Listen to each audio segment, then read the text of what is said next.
बस आप इतनी यात्रा करके, मैं डोली में नहीं बैठा, मैं यात्रा करके आया हूँ, बस अब तो ये घुटने की प्रॉब्लम आपके दर्शन से मेरी दूर हो जाए। सालिभद्र का हमने दृष्टांत सुना, हाँ, बहुत बार हमने सालिभद्र सुन लिए हैं, बहुत बार पुण्य श्रावक की समय के दृष्टांत सुन लिया, लेकिन वो क्या कहना चाहती थी और उसका फल कैसे प्राप्त हुआ वो जानने की कोशिश करी हमने। खाली केवल क्या किया हमने, सुना बस। विष क्रिया, गरल क्रिया और ये समूर्छन क्रिया, ओग संज्ञा और लोक संज्ञा के बिना समझ के और लक्ष्य बिना की वो सारी क्रियाएं जो होती है, गतानुगतिक से वो क्रिया होती है, सबने किया इसलिए मुझे करना है, मैंने सुना था प्रवचन में इसलिए मुझे पूजा करनी है, बस ये सारी क्रियाएं जो हैं वो क्रियाएं कहती, वो ये जो देह है वो देह क्या अभी तेरा कर्म क्षय करेगा, लेकिन वो जो होती वो क्रियाएं जो हैं वो शुद्ध धर्म क्रिया नहीं होगी। चौथे नंबर की तद हेतु, पांचवी अमृत, ये दो क्रिया है वो उपादेय क्रिया कहीं कि कभी मरना नहीं पड़े, वैसी स्थिति कब आएगी, जब जन्म नहीं होगा तब। आत्मा की स्थिति कब आएगी, स्वरूप की स्थिति कब आएगी कि जब जन्म नहीं होगा तब स्थिरता आएगी। आत्मा में जब स्थिर होंगे, आत्मा में जब लीन होंगे हम, तब ये सारी दो क्रिया होगी, ये धर्म क्रिया। अब हमें ये जानना है कि ये तीन क्रियाओं में हमारा नंबर तो नहीं आ रहा, कौन सी क्रिया में आ रहा है?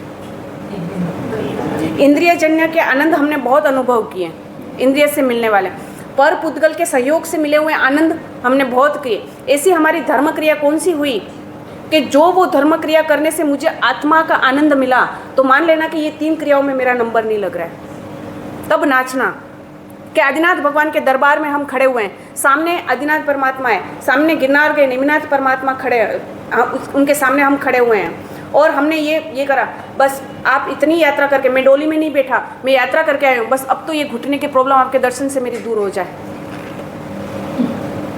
ये इच्छा लेके गए। लेकिन परमात्मा के सामने गए, परमात्मा के दर्शन गए, रोम रोम जो है पुलकित हो गए कि क्या बात है, परमात्मा आपके दर्शन मुझे प्राप्त हुए, कि वो दर्शन मुझे आत्मा की नजदीक ले जाने वाला बना। और परमात्मा को देख के कोई इच्छा नहीं है, कोई आकांक्षा नहीं, परमात्मा को देख के आंख में से आंसू निकलते जा रहे हैं, पता नहीं चल रहा है कि वो कब निकल रहे, कैसे निकल रहे, मुझे कोई उसकी बात नहीं, बस परमात्मा को देखा और परमात्मा को देख के आंखों में आंसू। परमात्मा गिरनार के ऐसे पक्षाल देखा जैसे देवलोक में पक्षाल हो रहे, जैसे साक्षात मेरु पर्वत पे परमात्मा को लेके 64 इंद्र जो परमात्मा के अभिषेक कर रहे, वो अभिषेक के दर्शन करके और वो जो आंखों में से आंसू आ रहे, उस दिन नाचना कि ये तीनों क्रियाओं में मेरा नंबर नहीं लगा, मेरी क्रिया जो ये है आज अमृत क्रिया हो गई।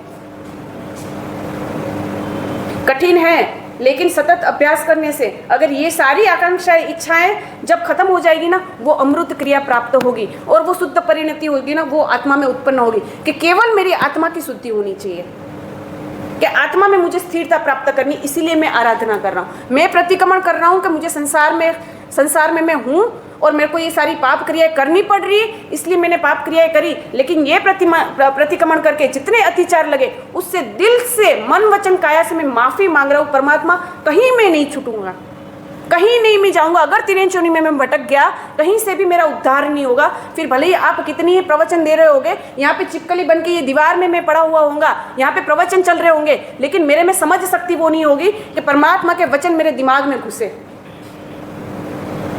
इसीलिए मुझे प्रतिक्रमण करना है, वो अत्याचार को दूर करने के लिए, प्रायश्चित करने के लिए, मन वचन काया से मिच्छामि दुक्कडम देने से मुझे प्रतिक्रमण करना है। बस ये भाव जब प्रतिक्रमण करते समय आ जाए ना, तब नाचना कि ये मेरी क्रिया कौन सी हुई, अमृत क्रिया हुई।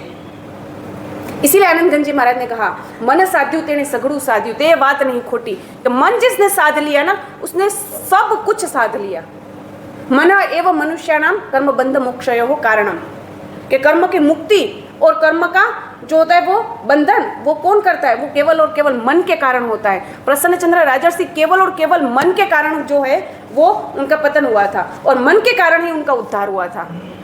कि प्रसन्न चंद्र राजर्षि ऐसी अवस्था में पहुंच गए हैं कि अब केवल ज्ञान जो है वो बस 5 कदम उनसे दूर है, ऐसी अवस्था में पहुंच गए कि ऐसी साधक अवस्था में वो पहुंच गए हैं और ऐसे कौशल स्थान में पहुंच गए कि जो क्षपक श्रेणी है वो टूटती जा रही है। हमारी आत्मा जो है वो निमित्तवासी हो गई। कैसी है, थोड़े से निमित्त मिले और हमारा मन खराब, हमारा मन गिरा। बस प्रसन्न चंद्र राजर्षि को एक निमित्त मिला और मन को चलित कर दिया। और ऐसी कितनी परिस्थितियां हमारे जीवन में कदम कदम पर आती है, बस निमित्त से हमें बचना है। प्रसन्न चंद्र राजर्षि सूर्य की आतापना लेके बैठे हुए हैं, खड़े हुए हैं वहाँ पर ध्यान में, कौस्तुभ ध्यान में है। और वहाँ पे दुर्मुख मंत्री वगैरह परमात्मा के दर्शन के लिए वहाँ से जा रहे हैं वहाँ पर, और वो बातें कर रहे हैं। बोले ये तो देखो बेटा छोटा था और दीक्षा ले ली। ऐसे कोई दीक्षा ली जाती है क्या? ये दीक्षा लेने के बाद उनको पता है कि मंत्रियों की सारी जो बुद्धि है, जो बड़े बड़े मंत्री थे उनकी बुद्धि कितनी खराब हुई है।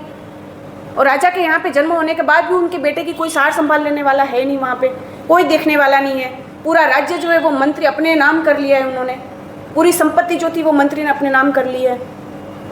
और वो प्रसन्न चंद्र राजर्षि ने सुना वो, और ये सही बात है, मैंने मंत्रियों के भरोसे मेरे बेटे को छोड़ के मैंने त्याग का मार्ग ले लिया, मेरे बेटे का क्या होगा? संसार छोड़ दिया, बेटे को छोड़ दिया, लेकिन बेटे के ऊपर का जो मोह था वो मोह नहीं छूटा।